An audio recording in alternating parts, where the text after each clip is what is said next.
Assalamualaikum warahmatullahi wabarakatuh. Jadi hari ini saya mulai banyak dimintain pendapat oleh beberapa media, sebagian minta live ya. Ini terkait pertemuan Pak Erick Thohir kemarin, Ketua Umum PSSI yang baru dengan Bapak Kapolri, Bapak Listio Sigit ya, tentang pemberantasan pengaturan skor mafia bola. Saya ditanya, pertama-tama tanpa bermaksud meninggikan diri saya ya, tanpa bermaksud meninggikan diri saya. Ini perlu juga diketahui bahwa saya adalah orang pertama di Republik ini yang tanda kutip menemukan peraturan atau hukum nasional yang tepat dan relevan untuk menjerat para pelaku pengaturan skor ya. Jadi tahun 2018 Pak Kapolri waktu itu adalah Pak Tito Karnavian itu membentuk Satgas Anti Mafia Bola. Satgas itu dibentuk setelah Pak Tito ya terlibat dalam suatu acara talkshow populer dengan saya. Waktu itu saya katakan bahwa Pak Tito selama ini polisi telah keliru menerapkan hukum yang sesuai kepada para pelaku pengaturan skor.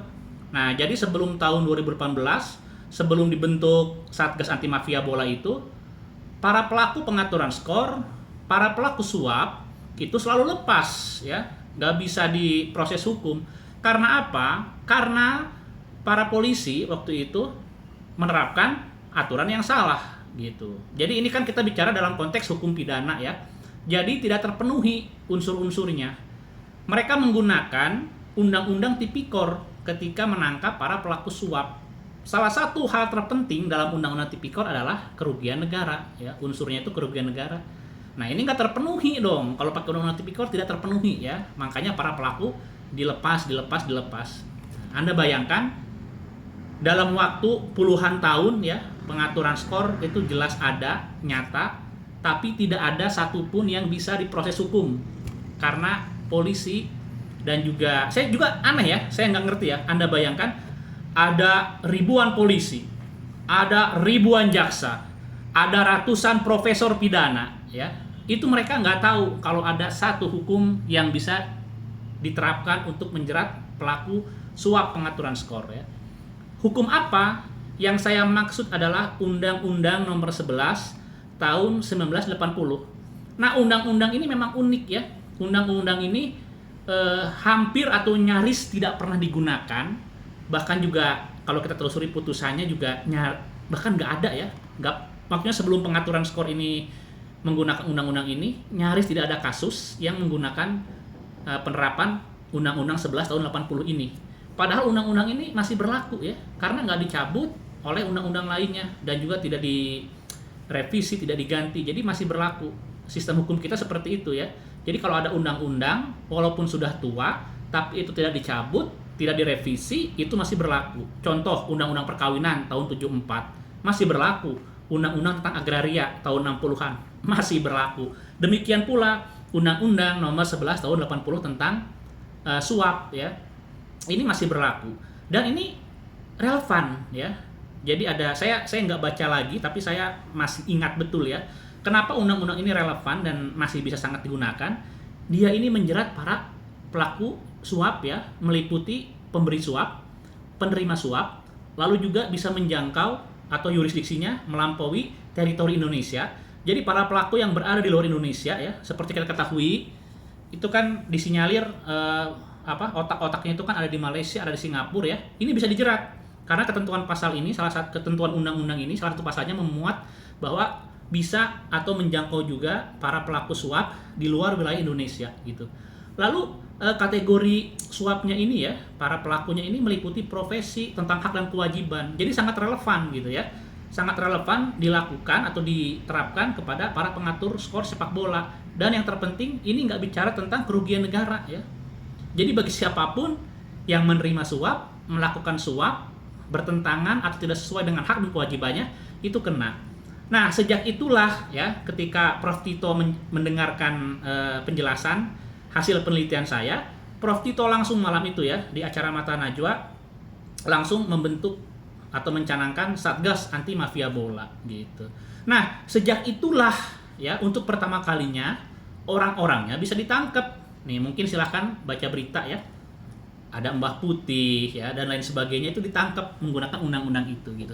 Oke, cukup sudah bicara tentang betapa ya Anda bayangkan ya, ribuan polisi, ribuan jaksa, ratusan profesor pidana, tapi yang menemukan aturan itu saya gitu ya. Nah, kita stop ngomongin sayanya, ya. Nah, seiring perjalanan waktu, tiba-tiba Satgas ini kok kayaknya nggak sesuai dengan ekspektasi ya. Udah gitu udah aja ya. Entah gimana. Bahkan saya mencurigai, saya berprasangka bahwa Satgas ini kayaknya memiliki ketidakberdayaan, keterbatasan. Salah satunya adalah dibuktikan dengan apa coba? Ciri khas Satgas apa? Ciri khas Satgas anti mafia bola ini adalah pakai rompi. Hadir di stadion, ya. Padahal di mana-mana juga kalau kita ingin mendeteksi adanya pengaturan skor, hal-hal menyimpang, justru kita ini tidak menampakkan diri. Nggak menampakkan diri ya. Makanya saya waktu itu mikir, oh ini jangan-jangan ingin menggunakan dampak psikologis gitu. Bahwa hey, ada Satgas di sini, para pelaku pengaturan skor jangan macam-macam. Mungkin itu efektif, tapi di awal itu efektif. Itu kan shock terapi ya. Puluhan tahun nggak ditangkap, tiba-tiba bisa ditangkap. Nah, tapi kan untuk berikutnya kan para pengatur skor ini jauh lebih pintar ya. Belum pakai teknologi makin berkembang. Nah, itu dia gitu ya. Lalu saya beberapa kali menolak menjadi saksi ya dalam proses hukum terkait suap di sepak bola, karena ketika saya ditelepon oleh Pak polisinya, saya tanya kan kasus apa, pertandingan apa, kebanyakan tuh di Liga 3 ya, ada beberapa Liga 2.